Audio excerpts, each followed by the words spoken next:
अस्सलाम वालेकुम रहमतुल्लाहि व बरकातहू। अगर आप चैनल पर न्यू हैं तो चैनल को सब्सक्राइब कर लें और बेल आइकन को दबाना मत भूलिएगा ताकि आने वाली सारी वीडियोस आप तक पहुंच सकें। जी तो व्यूवर्स, आज हम बात करेंगे रियाजुल जन्ना को जन्नत का टुकड़ा क्यों कहते हैं। तो चले चलते हैं वीडियो की जानिब। रियाजुल जन्ना की फजीलत और अजमत रसूलुल्लाह सल्लल्लाहु अलैहि वसल्लम का इरशाद मुबारक है, यानी मेरे मिंबर और मेरे घर के दरमियान वाली जगह रियाजुल जन्ना जन्नत के बागों में से एक बाग है। उम्मुल मोमिनीन हजरत आयशा सिद्दीका रज़ियल्लाहु तआला अन्हा के हुजरा मुबारक और मिंबर नबवी सल्लल्लाहु अलैहि वसल्लम के दरमियानी हिस्सा को रोज़ा या रियाजुल जन्ना का बगीचा कहा जाता है। हजरत अब्दुल्ला बिन ज़ैद रज़ियल्लाहु तआला अन्हा से रिवायत है कि रसूल अक़दस सल्लल्लाहु अलैहि वसल्लम ने इरशाद फरमाया, मेरे घर और मेरे मिंबर के दरमियान का हिस्सा जन्नत के बागों में से एक बाग है। इमाम अबू जाफर तहावी हनफी रहमहुल्लाह फरमाते हैं, दोनों हदीस यानी इस बात की तस्दीक करती हैं कि हुजूर नबी करीम सल्लल्लाहु अलैहि वसल्लम का मुक़द्दस घर ही कब्र अनवर बना और इस एतबार से बिला शक व शुबा ये नबूवत की अजीम अलामतों में से एक अलामत है, क्योंकि नबी करीम सल्लल्लाहु अलैहि वसल्लम के सिवा हर एक पर अल्लाह ताला ने ये मख्फी रखा है कि वो किस जगह वफ़ात पाएगा। अल्लाह ताला ने हुजूर अकरम सल्लल्लाहु अलैहि वसल्लम को आपकी वफ़ात पाने की जगह बता दी और इस जगह को भी बता दिया जिसमें आप सल्लल्लाहु अलैहि वसल्लम की कब्र अनवर होगी। और आप सल्लल्लाहु अलैहि वसल्लम को इसका इल्म आप सल्लल्लाहु अलैहि वसल्लम की हयात ही में हो गया था, यहाँ तक कि आपने अपनी उम्मत में से जिनको चाहा इस बात की खबर दी। ये वो मकाम व मर्तबा है जिसके ऊपर कोई मकाम व मर्तबा नहीं। रियाजुल जन्ना हज़रत आयशा के हुजरा मुबारक से लेकर हुजूर पाक सल्लल्लाहु अलैहि वसल्लम के मिंबर मुबारक तक है। जन्नत का ये बाग जन्नत ही का एक कता है, जिसे जैसे हजरे अस्वद जन्नत का एक पत्थर है। मुहद्दिसीन इकराम फरमाते हैं कि जब सारी ज़मीन फना हो जाएगी, रियाजुल जन्ना को उठाकर जन्नत में मुंतकिल कर दिया जाएगा। मुस्नद अहमद की रिवायत है कि आप सल्लल्लाहु अलैहि वसल्लम ने फरमाया, मेरा मिंबर जन्नत के बुलंदो बाला बाग पर वाक़या है और मेरे मिंबर और घर के दरमियान का हिस्सा जन्नत की एक क्यारी है। किसी मुसलमान को ये यकीन हो जाए कि वो जन्नत में बैठा है तो इसको मज़ीद कुछ मांगने की तलब नहीं रहती, बल्कि इसकी बोलती बंद हो जाती है। मगर रियाजुल जन्ना में भी उम्मत में हंगामा राई, धक्कम-पेल, चीखो पुकार और गैर मुहज़्ज़ब रवैये देखकर कौन कह सकता है कि ये उम्मत रियाजुल जन्ना का अदराक रखती है। रियाजुल जन्ना की शिनाख्त के लिए यहाँ सफ़ेद संगे मरमर के सतून है। इन सतूनों को इस्तवाना कहते हैं। इन सतूनों पर इनके नाम भी लिखे हुए हैं।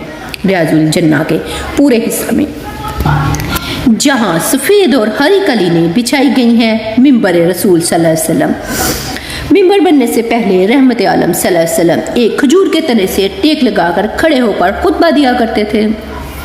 सही बुखारी में हज़रत जाबिर बिन अब्दुल्ला रज़ियल्लाहु तआला अन्हा से रिवायत है कि आका करीम सल्लल्लाहु अलैहि वसल्लम जुमा के दिन खुतबा के वक्त एक दरख्त या खजूर के तने के पास खड़े होते थे। एक अंसारी ने पेशकश की कि या रसूलल्लाह सल्लल्लाहु अलैहि वसल्लम, क्या हम आपके लिए एक मिंबर ना बना दें? आप सल्लल्लाहु अलैहि वसल्लम ने फरमाया, जैसे आपकी मर्जी। जुम्मा का दिन आया तो आप सल्लल्लाहु अलैहि वसल्लम मिंबर पर तशरीफ़ फरमा हुए तो वो तना बच्चे की तरह चीख चीख कर आप रहमतुल्लाह आलमीन के फ़राक में रोने लगा, करीब था कि फट जाए। आप सल्लल्लाहु अलैहि वसल्लम मिंबर से उतरे, अपना रहमत वाला दस्ते मुबारक फेरा और रवायत में इमाम बुखारी रहमहुल्लाह सीने मुबारक से लगाया और आगोश रहमत में लिया तो वो तना सिसकियाँ लेते हुए इस तरह चुप हो गया जैसे रोते हुए बच्चे को माँ चुप कराती है।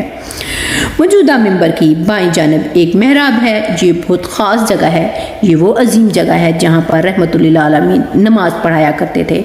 इस महराब के ऊपर दरमियान में लिखा है, हाज़ा महराब रसूलुल्लाह सल्लल्लाहु अलैहि वसल्लम, यानी ये रसूलुल्लाह सल्लल्लाहु अलैहि वसल्लम की महराब है।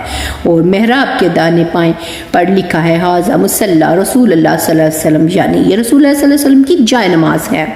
रवायत में आता है कि इस जगह पर रहमतुल्लिल आलमीन नमाज पढ़ाया करते थे। आपके दुनिया से पर्दा फरमा जाने के बाद सैयदना अबू बकर सिद्दीक रज़ियल्लाहु तआला अन्हु ने इमामत फरमाई, लेकिन आप सल्लल्लाहु अलैहि वसल्लम की जगह से تھوڑا پیچھے ہو کر نماز پڑھایا کرتے تھے کہ جس جگہ رحمت للعالمین صلی اللہ علیہ وسلم کے قدم مبارک ہوتے تھے، صدیق اکبر رضی اللہ تعالیٰ عنہ کا وہاں سر مبارک پڑتا تھا۔ اللہ کیا کمال ادب تھا! جس جگہ آپ صلی اللہ علیہ وسلم کا سر مبارک پڑتا تھا وہ جگہ بند کرا دی تھی، ادب کی وجہ سے کہ کسی کا پاؤں نہ پڑے۔ مسجد نبوی میں نماز پڑھنے کا ثواب ہر جگہ برابر ہے، مگر یہ مبارک جگہ سب سے بڑی فضیلت کی جگہ ہے۔ یہاں پر نماز کی عجیب کیفیت ہے، 2 رکعت کی بھی توفیق مل جائے تو اللہ کا شکر ادا کرنا چاہیے۔ ریاض الجنہ کے اہم ستون حرم کعبہ بی بی حاجرہ علیہ السلام اور مسجد نبوی بی بی عائشہ صدیقہ رضی اللہ تعالیٰ عنہ کی 2 ایسی سنت زندہ ہیں جنہیں تا قیامت امت محمدیہ کے لیے عبادت کا جز بنا دیا گیا۔ ان 2 عظیم خواتین نے مردوں کو بھی عبادت کا راہ سمجھا دیا۔ مکہ میں سیدہ حاجرہ کی ممتا ایسی بھاگی کہ مقرب انبیاء کو بھی اس ادا کا پابند بنا دیا، اور مدینہ میں زوجہ رسول صلی اللہ علیہ وسلم کو جنت کا وہ راز سمجھا دیا کہ مردوں کے لیے بھی ہدایت کا سامان بنا دیا۔ ویسے تو مسجد نبوی کا چپا چپا عاشقوں کے لیے نہایت محترم ہے، لیکن روضہ رسول صلی اللہ علیہ وسلم اور ریاض الجنہ کی شان بہت بلند ہے۔ ریاض الجنہ روضہ رسول صلی اللہ علیہ وسلم سے منبر تک 22 میٹر طویل ہے اور 15 میٹر چوڑا ہے۔ اس حصے میں 8 ستون ایسے ہیں جنہیں مسجد نبی صلی اللہ علیہ وسلم کے باقی ستونوں سے امتیاز حاصل ہے۔ ان ستونوں کو سنگ مرمر اور سنہری میناکاری سے مسجد نبی صلی اللہ علیہ وسلم کے باقی ستونوں سے نمایاں کیا گیا ہے۔ یہ ستون روضہ انور کی مغربی دیوار کے ساتھ ممتاز کر دیے گئے جو ریاض الجنہ کے اندر واقع ہیں۔ ان عظیم الشان متبرک ستونوں کی تفصیل کچھ اس طرح سے ہے۔ ستون حنانہ، یہ منبر رسول صلی اللہ علیہ وسلم کے نزدیک واقع ہے۔ جب کسی اونٹنی کے بچے کو ماں سے جدا کر دیا جائے تو وہ اپنی مادر کے فراق میں روتا اور بلکتا ہے، اس آواز کو عربی میں حنانہ کہتے ہیں۔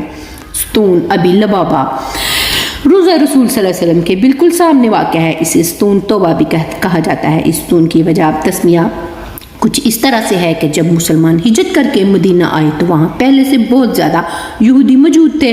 مسلمانوں نے ان میں امن معاہدہ کر لیا، لیکن یہودیوں نے امن معاہدے کی پاسداری نہ کی اور اسے توڑ دیا، تو اللہ تعالیٰ اور رسول اللہ صلی اللہ علیہ وسلم نے سخت غصے اور برہمی کا اظہار کیا، اور پھر اللہ تعالیٰ کی طرف سے حکم نازل ہوا کہ معاہدے کی حدیں پامال کرنے والے یہودیوں کو قتل کر دیا جائے۔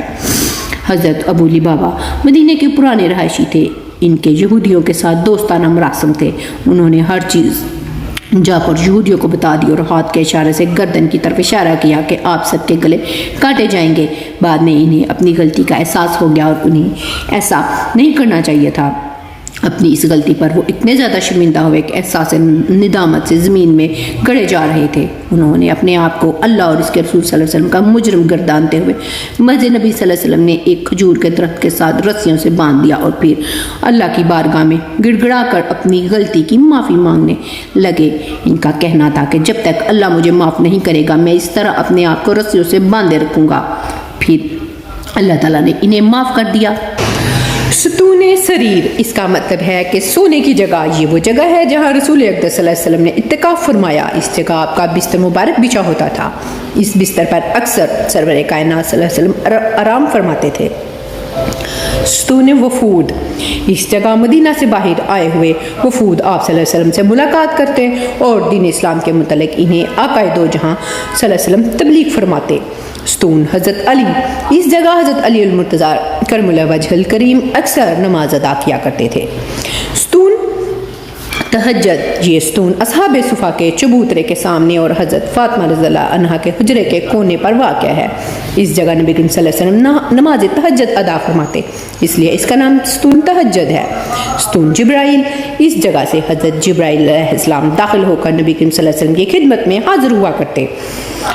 ستون عائشہ، روضہ رسول صلی اللہ علیہ وسلم کی جانب سے چلے تو راستے میں آنے والا تیسرا ستون عائشہ صدیقہ کہلاتا ہے۔ پیارے آقا صلی اللہ علیہ وسلم اپنی حیات مبارکہ میں فرمایا کرتے تھے کہ اس مسجد میں ایک ایسی متبرک جگہ موجود ہے، اگر لوگوں کو اس کی فضیلت کا اندازہ ہو جائے تو وہ قطاروں میں کھڑے ہو کر اس جگہ نماز پڑھے۔ جی تو ویورز، کیسی لگی آپ کو آج کی ویڈیو؟ کمنٹس میں ضرور بتائیے گا۔ نیکسٹ ویڈیو تک کے لیے اجازت دیں، ملتے ہیں نیکسٹ ویڈیو میں کسی اچھے سے ٹاپک کے ساتھ، تب تک کے لیے اللہ حافظ۔